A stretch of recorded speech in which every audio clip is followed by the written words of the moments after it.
Quiero dar la bienvenida, como siempre, y el agradecimiento por su tiempo y su análisis a Vladimir Peña, que se encuentra en la capital cruceña. Bienvenido, Vladimir. ¿Qué tal? ¿Me escucha bien? Sí, muy bien. Muchas gracias por la invitación, Claudia, y un saludo también al rector Reini. Y damos la bienvenida también con cariño y con el deseo de que sea un buen 2024 a Reimi Ferreira, también con la mirada puesta en el país y particularmente en Santa Cruz, donde viven ambos. Bienvenido también, Reimi. Buen día, Claudia, gracias. Saludos a Vladimir. Bueno, comencemos con esta tensión y escenarios posibles, decía, en Santa Cruz. ¿Por dónde va a ir la suplencia, si es que se da o no, en la gobernación de Santa Cruz? Para quienes nos ven en la red Detrás de la Verdad y en La Razón, quiero decirles y recordarles que tras conocerse que legisladores del MAS presentaron un memorial de cumplimiento para que se acate la ya conocida sentencia sobre la suplencia en la gobernación de Santa Cruz, el presidente de la Asamblea Legislativa Departamental, Zvonko Matković, ha informado que se ha activado el procedimiento previsto en la Ley Departamental 293. La Asamblea Legislativa Departamental de Santa Cruz ha iniciado ya un proceso legislativo para suplir al gobernador Luis Fernando Camacho, quien se encuentra en detención, como saben, en Chonchocoro, detención preventiva por el caso Golpe 1. Matković ha informado que se remitió a la Comisión de Constitución y Gobierno toda la documentación correspondiente para que esta sala emita un informe que será derivado al Pleno de la Asamblea. Dijo, he iniciado un proceso legislativo enmarcado en una ley vigente como es la Ley 293, que es la única, dijo Matković, que me da un marco normativo para que esto pueda seguir adelante. El presidente de la Asamblea aclaró que no se está abriendo propiamente la suplencia del gobernador, sino que se está cumpliendo con el procedimiento establecido. Los asambleístas departamentales del MAS de Santa Cruz presentaron este lunes un memorial de cumplimiento en la Sala Constitucional Tercera del Tribunal Departamental de Justicia para que se haga cumplir la sentencia que ordena que Mario Aguilera, actual vicegobernador, asuma la gobernación inmediatamente. A ver, esto tiene mucho componente legal, hay muchas figuras acá. Lo que sí entendemos, quienes no somos abogados, quienes no estamos cerca de este caso, entendemos que hay un conflicto político, hay leyes paraguas y hay leyes departamentales y sobre todo hay intereses políticos, hay tensiones políticas. Mi pregunta primera para ambos es ¿cuáles son los escenarios que podemos establecer para el conjunto de la población que nos está viendo? Comenzamos con usted, Vladimir. Considero que hemos llegado a un momento culmine de esta crisis y que pasa por cumplir la sentencia constitucional.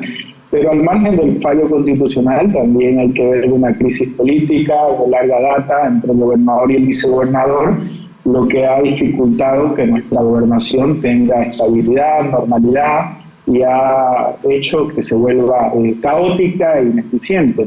Pero al margen de aquello, pienso y creo que todavía hay una posibilidad para encontrar una salida con acuerdos mínimos.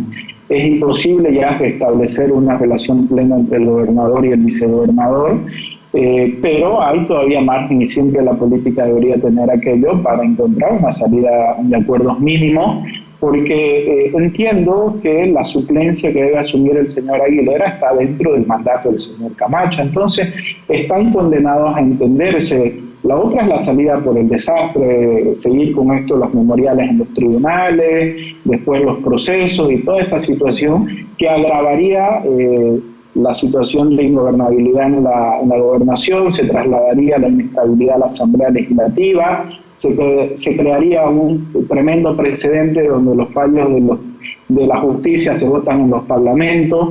Yo he defendido siempre y voy a seguir defendiendo que la democracia tiene que imperarse, el respeto a la ley, a las normas, y que la política tiene que tener un valor. La política tiene que estar para resolver los problemas, pero en este caso los políticos trasladan sus problemas a una justicia que criticamos todos. Entonces hay que salir de este enredo jurídico, político, inestabilidad, ingobernabilidad, de frustración que ha generado estas 2 semanas para muchísima gente, con algo de sensatez, pero considero que el señor Esbonco, trasladando este problema a la Asamblea, lo hace de forma insensata e imprudente, alargando una crisis sin vislumbrar una salida política, porque puedo entender el tacticismo de alargar esto con la complementación y enmienda, ahora con el recurso de queja y todo lo demás, si es que hay una salida política, pero si al final están en un callejón sin salida, creo que la salida por el desastre le va a hacer mucho más daño a Santa Cruz.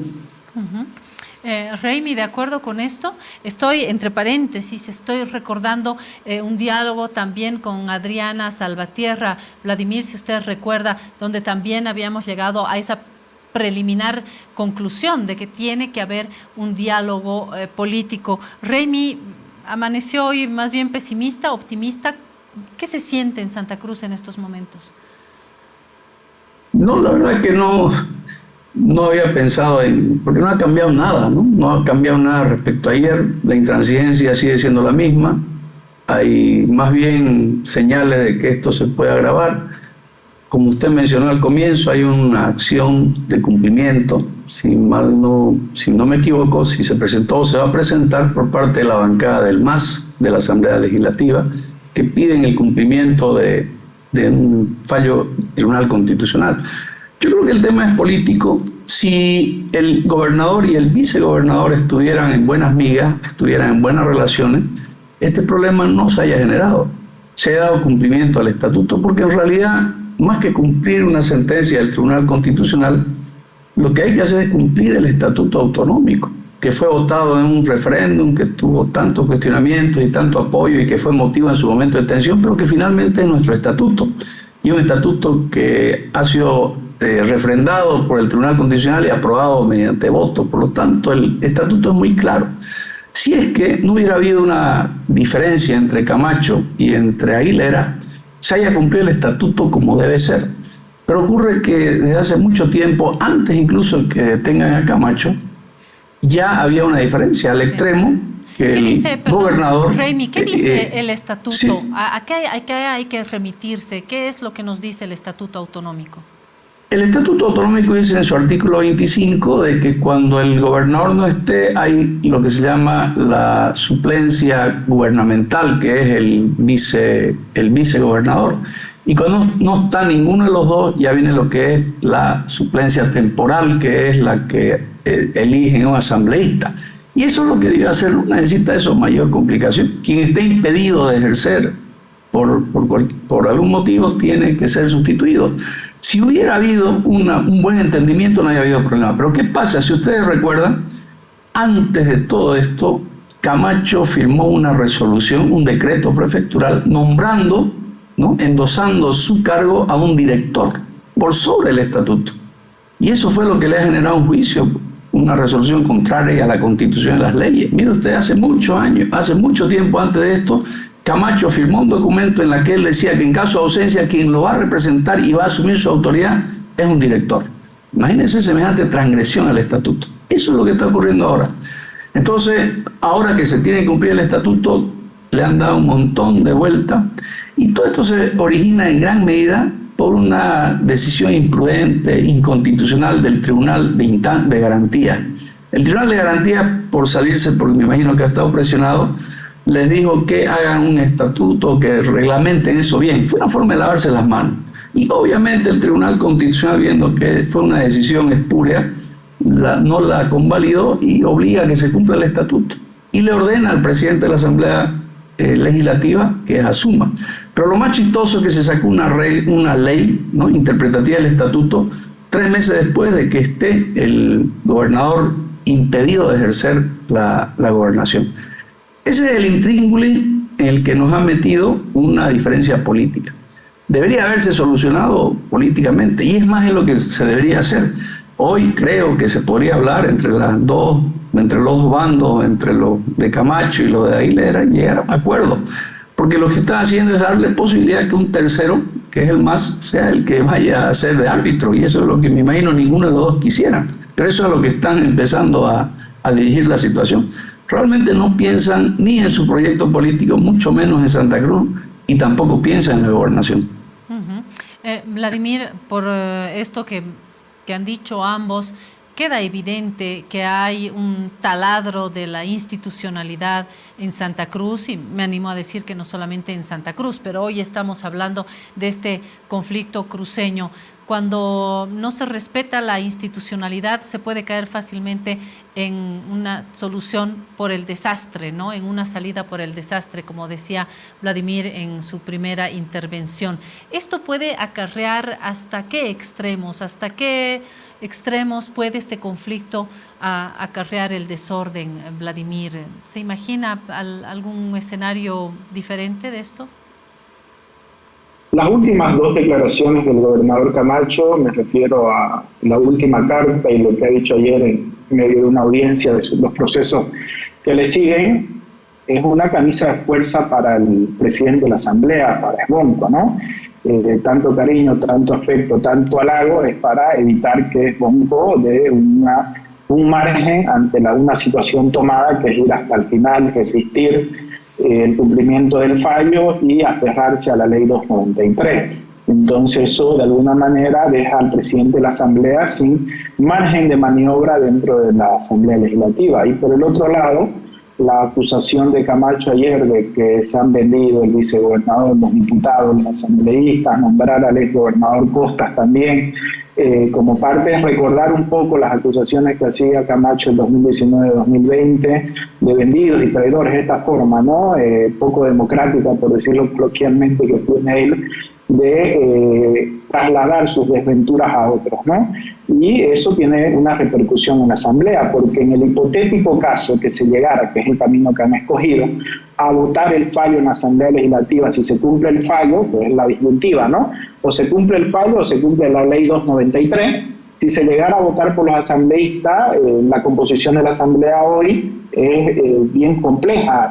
Creemos tiene 11, el MAS tiene 11, 5 de los pueblos indígenas, y hay por ahí otros que son de las agrupaciones aliadas a Creemos por el momento, así. Entonces, esa frágil mayoría que tiene Creemos puede verse derrumbada. Además, que hay 2 asambleístas dentro de los 11 de Creemos que no pertenecen a las filas del partido del gobernador. Uno es de Demócratas y otro es de Comunidad Ciudadana. Entonces, eso de vendidos o los compraron a los asambleístas, considero también que es una forma de anticiparse a una situación de quiebre que se puede dar en la Asamblea para seguir acusando de traición. Y considero que ese es el peor camino, ¿no? El señor Camacho no es consciente ni del daño que hace a Santa Cruz, ni del daño que le hace a su proyecto político, y aquello de la libretica de traidores, que lo dijo alguna vez, considero que hay que sacarlo del lenguaje político, de nuestras instituciones democráticas, y hay que actuar con mayor responsabilidad. Pero hoy por hoy, si esto se puede trasladar a otras instituciones, es probable, la gente de Creemos quiere trasladar esta situación a otras instituciones. Lo ha denunciado el vicegobernador antes de esto a una colega suya, que la intencionalidad de Creemos era prácticamente destrozar a instituciones de Santa Cruz que veían que podía competir en el liderazgo institucional de la gobernación. Entonces, el Comité Pro Santa Cruz, entiendo que por eso, siguiendo un paso adelante para tratar de mediar ante una situación tan estridente, decidió alejarse de aquello, y muchas instituciones en Santa Cruz están viendo con algo de cautela, distancia y prudencia la situación de la gobernación. Entonces la gobernación ahora no puede articular institucionalmente como antes, está reducida precisamente por los desaciertos de sus principales líderes. Si el problema político, institucional, solamente tuviera que ver con Creemos, el problema todavía podría ser más manejable. El asunto es que hay crisis política con sus consecuencias en la institucionalidad dentro de Creemos, donde hay distintas alas, si quieren, donde hay distintas opciones políticas que están entre ellas en tensión. Hay tensiones dentro de Comunidad Ciudadana, también en sus distintas miradas y sus propias luchas por el poder, por los liderazgos, y al mismo tiempo tenemos la ya conocida crisis dentro del movimiento al socialismo, donde esta guerra parece que solamente comienza.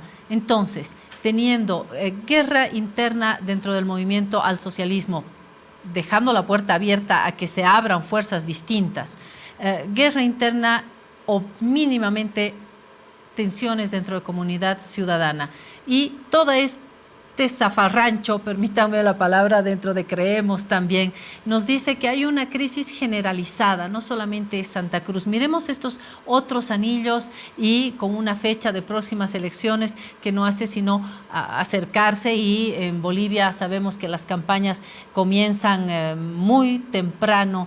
¿Qué va a suceder en nuestro país en un mediano plazo? ¿Cuál es la fotografía que ustedes tienen delante, Raimi? Bueno, yo coincido en el análisis que hace usted, Claudia, en el sentido de que la crisis no es solo en Creemos, es en comunidad ciudadana, están los generacionales, los antiguos, etcétera, etcétera, está en el MAS. Es decir, estamos viviendo momentos de movimiento de las placas tectónicas en todos los partidos y reorganizaciones. Lo que pasa en Creemos es un proceso que de alguna forma tiene vinculación con procesos nacionales. Pero hay algo que es muy particular en Santa Cruz, creo yo, que merece un análisis especial, y es el hecho de que en Santa Cruz, que es en la ciudad por lo menos mayoritariamente opositora al gobierno desde hace mucho tiempo, es decir, una de las plazas fuertes que ha tenido en contra del gobierno desde el 2005 siempre ha sido Santa Cruz, en la ciudad por lo menos y en el departamento en general. Y ha habido dos posiciones. Una posición radical, que cree que la calle es la salida, y otra que ha sido más convencional en el sentido que cree que hay que formar una alternativa vía las urnas, vía el voto. Una descalifica el patrón, dice que hay fraude, que todo es un y que hay que salir a la calle, la rotonda, y la otra que cree que hay que construir un discurso contrahegemónico, pero desde una base democrática. Ha habido una tensión entre los dos. El año 2008, con los conflictos que hubieron, finalmente se resolvió una posición de llevar la oposición vía democrática. En 2018-19 empieza otra concepción, que es la concepción que yo le llamo violenta, que es la que se impuso. Y hoy hay evidentemente, como decía, hay una división institucional. En el bloque opositor cruceño hay uno, que yo lo veo en la CAO, en la dirigencia de la CAINCO, en el propio Comité Cívico, que está planteando una oposición que no necesariamente implica acciones de bloqueo, de violencia, acciones radicales, sino más bien construcción de alternativas, fórmulas únicas, la vía institucional. Y la otra que sigue con el discurso tradicional, que es el discurso de Camacho. ¿A dónde apunta esto? En este tema, que es un tema coyuntural, se nota toda una posición. El no acatar la resolución del Tribunal Constitucional va a implicar, obviamente, proceso, y va a implicar detención.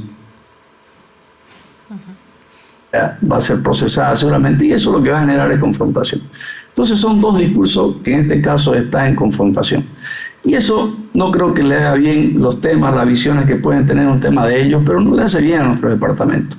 Finalmente creo que es hora de pensar en nuestro departamento y en nuestra gobernación, que al final es de todos también, y no debiera estar secundarizada, subordinada a intereses de grupos, de tendencias o de proyectos. ¿Coincide con esta lectura, Vladimir? Considero que el país está atravesando una situación crítica, ¿no? Si lo analizamos en los términos coyuntura Santa Cruz hoy, ¿qué le da oxígeno a Creemos, ¿no? La sentencia del Constitucional, porque tenemos una justicia desacreditada. ¿Qué le da oxígeno a Creemos también para resistir esta prórroga, esta autoprórroga, que está a luces vistas digitada por el gobierno nacional, que no tiene certidumbre sobre las elecciones judiciales? Si las elecciones judiciales ya eran malas para tratar de reformar la justicia, parece que no tenerlas es peor. Entonces toda esta situación de crisis nacional le da cobijo a algunos para estar también en esta situación de resistencia, ¿no?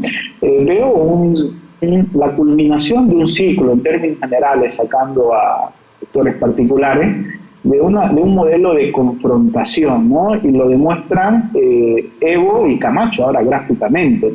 Ese modelo de confrontación de la política que puede ser, además hay que decirlo claramente, rentable para algunos liderazgos. Evo Morales mantuvo su poder durante casi 2 décadas en el país en base a la confrontación, a la polarización, y hay algunos que le siguen el juego. Por eso Evo y Camacho durante mucho tiempo en estos últimos 3 años se han necesitado recíprocamente para alimentarse.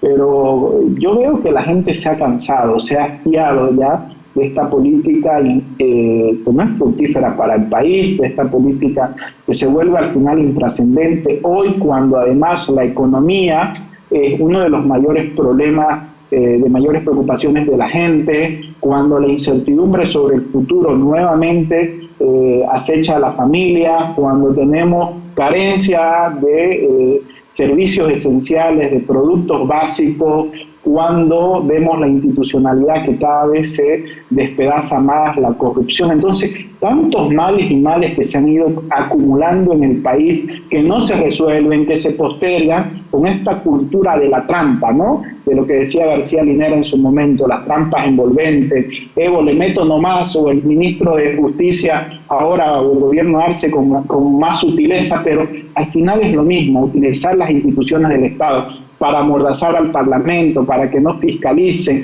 para prorrogar la justicia, porque como ahora el MAS no tiene 2/3, me quedo con esta justicia que me es útil. Entonces yo veo que esa forma de hacer política, de confrontación, polarización, de trampa, constantemente se va acabando y la gente busca oxígeno y que nuestra democracia se regenere. Y espero que de cara a las próximas elecciones 2025-2026 se acabe este modelo confrontativo de la política y podamos tener organizaciones más modernas que se preocupen por los verdaderos problemas de la gente y no simplemente por reproducir el poder en base a confrontación.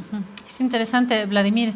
Mi pregunta es, ¿cuándo llega realmente este fin de ciclo? ¿En qué momento vamos a tener organizaciones más adecuadas a estos tiempos? ¿Y de dónde salen los nuevos liderazgos también?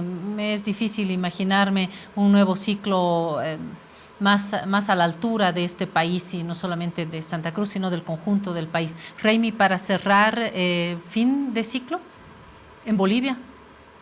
Bueno, eso es algo que todavía no está claro. Bolivia ha tenido a lo largo de su historia ciclos bien marcados.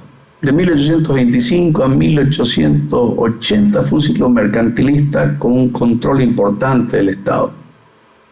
Del 1880 a 1952, un ciclo liberal, el mercado en sustitución del Estado.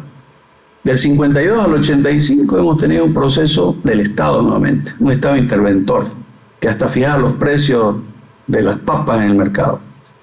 Del 2006 hasta ahora hemos tenido un ciclo estatista, aunque más flexible que el del 52. Y lo lógico es que ese péndulo nos vuelva a dirigir al mercado, que es un fenómeno que va en América Latina viéndose. El famoso lo ve en Brasil, lo ve en la Argentina. Entonces, parece ser que estamos en esa tendencia. El tema es que cuando se ha vuelto el Estado al mercado, inmediatamente se ha vuelto otra vez al Estado, como pasó con Macri, que volvieron los del peronismo, y lo que pasó en Brasil. Después Bolsonaro volvió Lula. Ocurre que las recetas que se dan no siempre funcionan. Entonces, no sé, puede ser que haya un cansancio de modelos, pero yo creo que todo está básicamente fundado en el tema económico. La caída de las reservas, la caída de las exportaciones, en el caso de Leaje especialmente, generan un caldo de cultivo, porque no hay nada que más desestabilice un proceso político que la economía. Yo quiero hacer el recuerdo que en el 2008, cuando se acabaron los temas de Rosa Flores, el golpe cívico-militar, hasta el 2016 una gobernabilidad, la polarización bajó, hubo acuerdos, consensos. Y a partir del 2016, a partir de un error estratégico gravísimo que fue el tema de la reelección del referéndum y la negación del referéndum, a partir de ahí se abrieron estos ciclos confrontacionales. Pero hemos tenido 6, 7 años, 8 años después de apagado y frenada la intención golpista del 2008, se tuvo una época interesante en la que hubieron cambios y se avanzó bastante. Hoy hemos vuelto a eso. Pero todo creo que tiene que ver con el tema económico. Para mí el 2024 es clave para saber qué va a pasar el 2025. Lo que sea en economía y en institucionalidad va a definir lo que pase el 2025. y por ahora la economía en el país y en el mundo es como un tobogán que nos genera muchísimo vértigo con los cambios que se están dando, con las guerras y esto sube y baja también en los precios. En fin, está por verse. En todo caso, nos ayuda muchísimo sus miradas, nos ayudan a comprender y a cumplir con la función, una de las principales de todo periódico, que es la interpretación. Quedo entonces agradecida con Vladimir Peña y con Raimi Ferreira. Nos veremos para seguir tomando el pulso al país y al mundo. Muchas gracias a ambos.